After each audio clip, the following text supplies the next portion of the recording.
Hello everyone, welcome back to my YouTube channel. कैसे हैं आप सब? तो आज मैं आपके लिए लेकर आई हूँ नियोलिथिक एज। लास्ट क्लास में हमने मेसोलिथिक एज के बारे में पढ़ा था। आज हम पढ़ेंगे नियोलिथिक एज। तो चलिए बिना देर किए आज स्टार्ट करते हैं आज की क्लास। Neolithic age. सबसे पहले हम नियोलिथिक का मीनिंग जानेंगे। नियोलिथिक होता क्या है, जिसे हम हिंदी में नवपाषाण काल कहते हैं। हिंदी में तो हम इजीली समझ जाते हैं कि ये वर्ड से समझ आ रहा है। नव का मतलब होता है नया और पाषाण का मतलब होता है पत्थर। अब जो ये नियोलिथिक होता है, इसका मतलब क्या होता है? नियो का मतलब होता है न्यू या नया, जो और लिथिक का मतलब होता है स्टोन या पत्थर।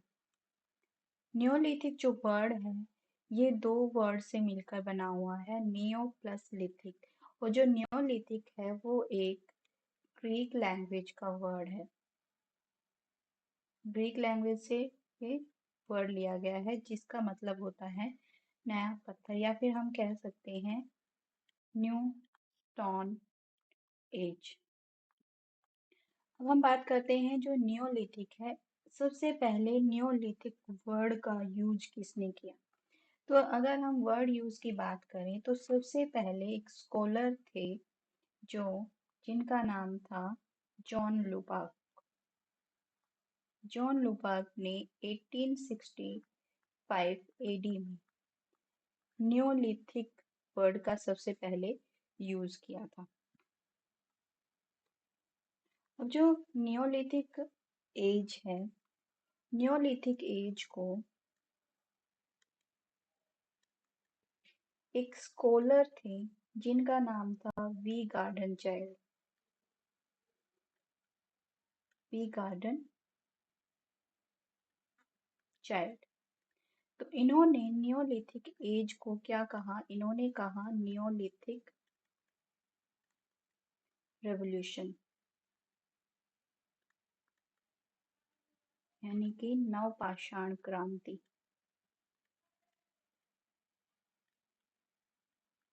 अब ऐसा इन्होंने क्यों कहा? इस एज को नवपाषाण क्रांति या नियोलिथिक एज क्यों कहा? मेसोलिथिक एज से आते आते इस टाइम पीरियड में बहुत सारे चेंजेज आए, और ये जो चेंजेस थे ये बहुत ज़्यादा इम्पोर्टेंट थे। इन इम्पोर्टेंट चेंजेस के बेस पर ही वी गार्डन चाइल्ड ने इस एज को नियोलिथिक रेवोल्यूशन या फिर नवपाषाण क्रांति का। अब बात करते हैं ये चेंजेस थे क्या। ये जो इम्पोर्टेंट चेंजेस जिनकी हम बात कर रहे हैं, ये कौन से थे जिनके बेस पर इस पीरियड को नियोलिथिक रेवोल्यूशन कहा गया? तो देखिए, मेसोलिथिक जब एज स्टार्ट हुआ था तो उसमें अर्ली ह्यूमन ने डोमेस्टिकेशन स्टार्ट कर दिया था। ये हम पहले लास्ट क्लास में पढ़ चुके हैं। और सबसे पहले अर्ली ह्यूमन ने डॉग्स को या फिर कुत्ते को अपना पालतू जानवर बनाया था। अब डोमेस्टिकेशन के साथ साथ अर्ली ह्यूमन ने एग्रीकल्चर भी स्टार्ट कर दी। एग्रीकल्चर स्टार्ट हुई इस एज में।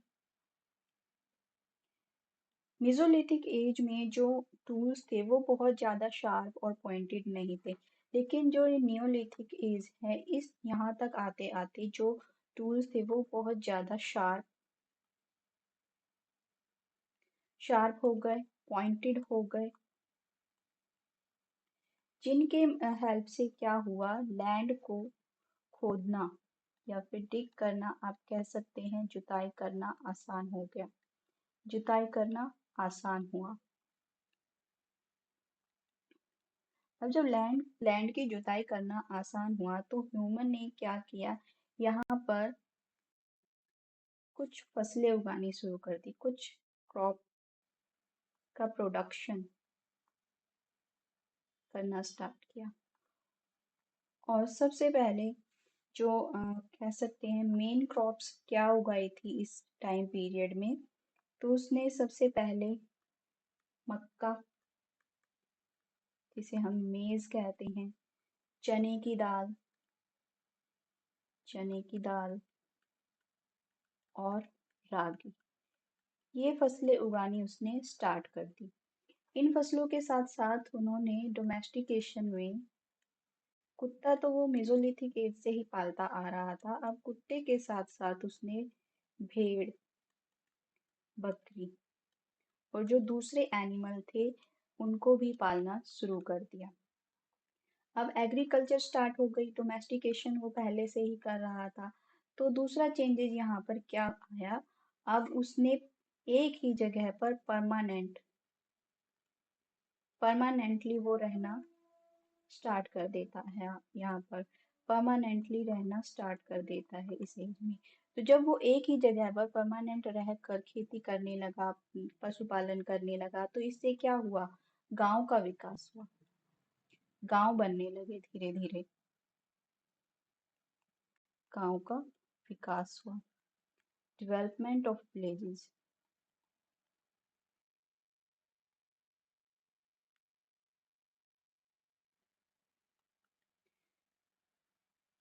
तो ये हमारा दूसरा इम्पोर्टेंट चेंज था।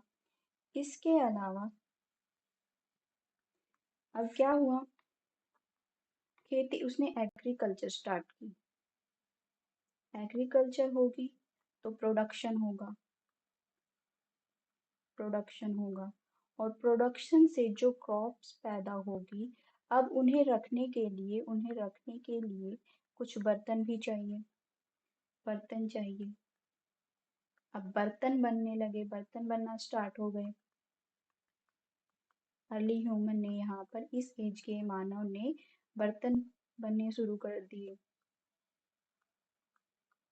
तो इससे क्या हुआ, जो भी प्रोडक्शन होता था, जो क्रॉप्स होती थी, वो उन्हें फ्यूचर के लिए बर्तनों में स्टोर करके रखने लगा। मिट्टी के बर्तन, मिट्टी के बर्तन वो यहाँ पर बनाने लगा था। इसके अलावा पहले क्या होता था, जो बर्तन थे वो हाथों से बनाए जाते थे, हाथों से बनते थे। लेकिन जब पहिए का आविष्कार हुआ, व्हील इन्वेंशन ऑफ व्हील से इन्वेंशन ऑफ व्हील से क्या हुआ, बर्तन बन, अब जो चाक था, आपने देखा होगा गांव में या फिर कभी कुम्हार को, वो चाक की हेल्प से, एक पहिया होता है, उसकी हेल्प से वो बर्तन बनाता है। तो यहाँ पर नियोलिथिक एज में जो मानव था, उसने पहिए की मदद से, या फिर हम कह सकते हैं कि चाक की हेल्प से बर्तन बनाने शुरू कर दिए। अब उनकी जो शेप थी वो बहुत ज्यादा अच्छी होने लगी थी। इसके अलावा अब क्या चेंजेज आए, कुछ छोटे छोटे जो इंडस्ट्री थी वो स्टार्ट हो गई। जैसे कि भाई टूल्स इंडस्ट्री थी, टूल इंडस्ट्री स्टार्ट हो गई। टूल्स को अब पॉलिश करके बनाया जाने लगा। तो इससे क्या हुआ, पॉलिश इंडस्ट्री स्टार्ट हुई। दो तरह की इंडस्ट्री स्टार्ट हो गई थी। इसके अलावा जो मिट्टी के बर्तन थे वो बनने स्टार्ट हो गए, चाक से बर्तन बनाने लगे थे। डोमेस्टिकेशन होने लगा था, जिसमें भेड़, बकरी और दूसरे अ, मवेशी या जानवरों को पालने लगा था। तो ये सारे चेंजेज इस टाइम पीरियड में आए, और ये सब चेंजेस इतने ज़्यादा इम्पोर्टेंट थे कि जो स्कॉलर थे, विद्वान थे, वी गार्डन चाइल्ड, उन्होंने इस एज को नियोलिथिक एज की संज्ञा दी, नियोलिथिक एज इसको कहा। तो ये सब इस जो नियोलिथिक एज था, इसके ये फीचर्स भी हम इन्हें कह सकते हैं। अब बात करते हैं हम इनकी इम्पोर्टेंट साइट्स की। इम्पोर्टेंट साइट कौन कौन सी है इंडिया में, इम्पोर्टेंट साइट्स, तो सबसे पहले है मेहरगढ़। मेहरगढ़ कहाँ पे है, वो प्रेजेंट पाकिस्तान में है। पाकिस्तान में जो बलूचिस्तान है, बलूचिस्तान में एक नदी है बोलन, बोलन रिवर, उसके किनारे पर जो मेहरगढ़ है वो स्थित है। और यहाँ से हमें क्या क्या एविडेंस मिले हैं, यहाँ से सबसे प्राचीन ओल्डेस्ट ह्यूमन विलेज का यहाँ से एविडेंस मिला है। दूसरा, यहाँ से सबसे ओल्डेस्ट एग्रीकल्चर एग्रीकल्चर का एविडेंस यहाँ से मिला है। एग्रीकल्चर में यहाँ पर गेहूं गेहूं की फसल उगाई जाने लगी, कपास, कॉटन और जौ जौ की टू टाइप्स टू टाइप्स और गेहूं की वीट की थ्री टाइप्स इस टाइम पीरियड में उगाई जाने लगी थी। और इन सब के एविडेंस कहाँ से मिले हैं? मेहरगढ़ से। यहाँ से जो गेहूं मिला है, गेहूं के जो एविडेंस यहाँ से मेहरगढ़ से मिले हैं वो करीबन 7000 BC पुराना है। मेहरगढ़ से ही हमें भैंस पालने का एविडेंस मिला है, यानी कि डोमेस्टिकेशन ऑफ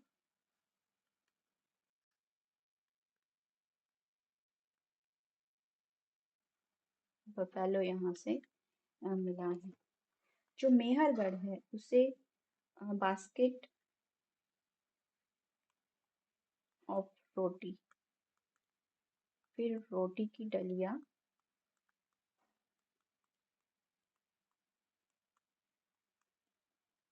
या फिर बास्केट ऑफ व्हीट,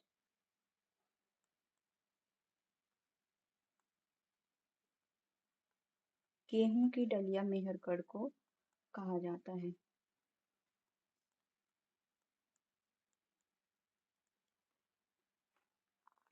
अब मेहरगढ़ से रिलेटेड एक इम्पोर्टेंट नोट है, इससे मेहरगढ़ के जो हड़प्पा सभ्यता यानी कि जो IVC थी, इंडस वैली सिविलाइजेशन, वहाँ के लोगों ने मेहरगढ़ के लोगों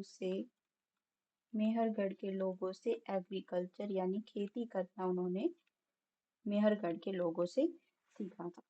तो सबसे पुराने जो एग्रीकल्चर के एविडेंस है वो हमें मेहरगढ़ से मिलते हैं। अब जो दूसरी इम्पोर्टेंट साइट है वो है बुर्ज होम कश्मीर में है।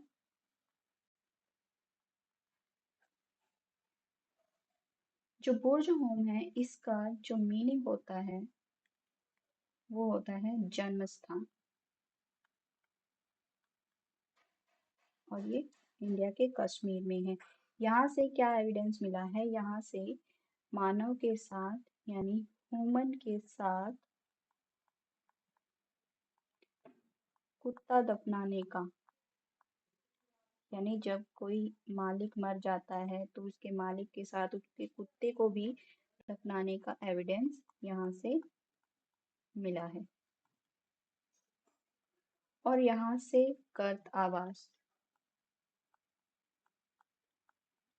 आवास के भी एविडेंस यहाँ से मिले हैं, जिन्हें हम डग हाउसेस बोलते हैं। जो थर्ड साइट है वो है गुफ कराल।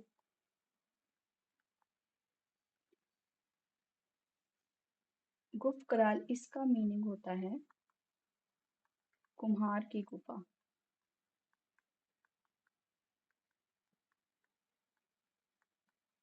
और ये कहाँ पर है? ये भी कश्मीर में है। और यहाँ से क्या एविडेंस मिले हैं? यहाँ से टूल्स ऑफ बोन्स, हड्डियों के औजार यहाँ से मिले हैं। नेक्स्ट साइट है कोलडीवा।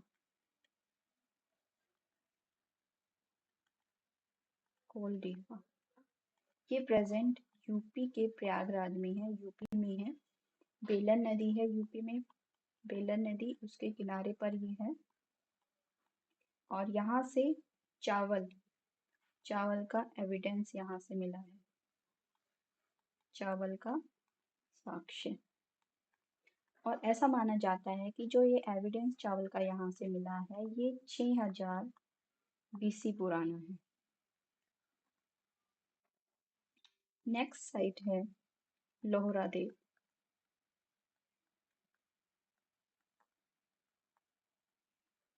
जो लोहरा देव है वो यूपी के संत कबीर नगर जिले में है।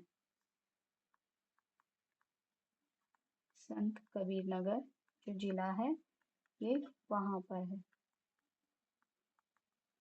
और यहाँ से क्या मिला है, यहाँ से भी चावल का एविडेंस मिला है, चावल का साक्ष्य। और यहाँ से जो चावल का एविडेंस मिला है वो 9000 बीसी पुराना है।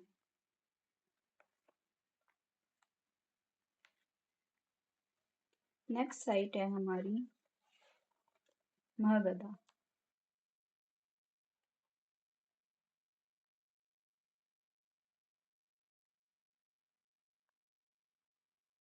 ये भी यूपी में है, यूपी के प्रयागराज में बेलन नदी के किनारे पर ही है ये। और यहाँ से क्या मिला है, यहाँ से गोलाकार घर का साक्ष्य मिला है। यहाँ पे गोलाकार या फिर राउंड शेप्ड हाउस का एविडेंस यहाँ से मिला है। और इसके अलावा यहाँ से जो जिसे हम बारले बोलते हैं, बारले के खेती का भी एविडेंस यहाँ से मिला है। और इसके अलावा यहाँ से गौशाला, जहाँ पर गायें रखी जाती है, वहाँ बहुत सारी गौशाला का भी एविडेंस इस जगह से मिला है। जो नेक्स्ट साइट है 7 नंबर पे वो है हमारी चौपानी मांडू।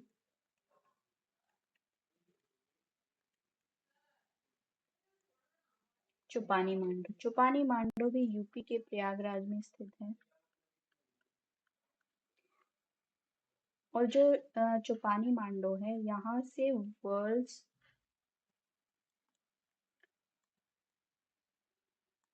ओल्डेस्ट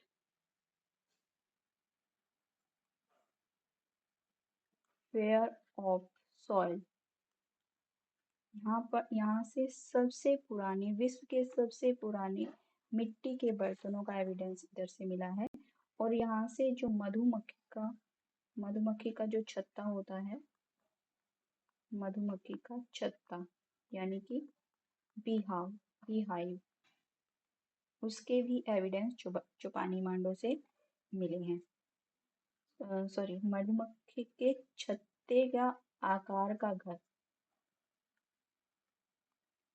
छत्ते के आकार का घर यहाँ से मिला है। इसके अलावा नेक्स्ट साइट है हमारी चिरांद, जो प्रेजेंट बिहार में है। और बिहार का जो सारण जिला है ये वहां पर है। यहाँ से लार्ज नंबर में हड्डियों के औजार मिले हैं,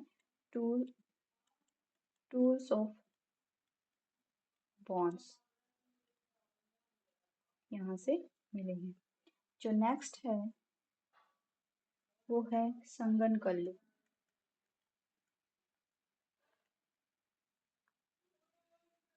संगनकल्लू की हम बात करें तो ये कर्नाटक के वेल्लारू जिले में है।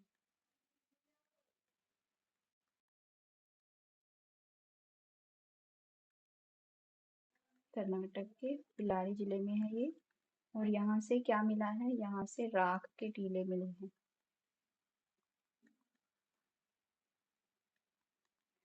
माउंट्स ऑफ सैंड यहाँ से पाए गए हैं। नेक्स्ट है बुदिहाल।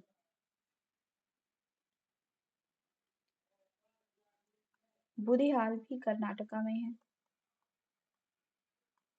और यहाँ से भी राख के टीले मिले हैं। माउंट्स ऑफ सैंड यहाँ से मिले हैं। और इसके अलावा जो लास्ट हमारी साइड है वो है उतनूर। उतनूर ये तेलंगाना में है। जो प्रेजेंट तेलंगाना है ये वहां पर स्थित है। और यहाँ से भी हमें राख के टीले मिले हैं। तो ये था हमारा नियोलिथिक एज। हम जो स्टोन एज है उसको कवर कर चुके हैं। स्टोन एज हमारी कवर कर चुके हैं।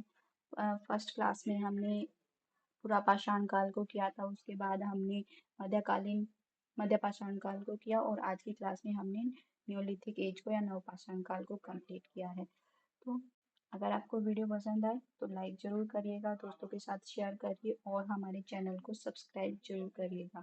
तो आज की क्लास में इतना ही, मिलते हैं नेक्स्ट वीडियो में।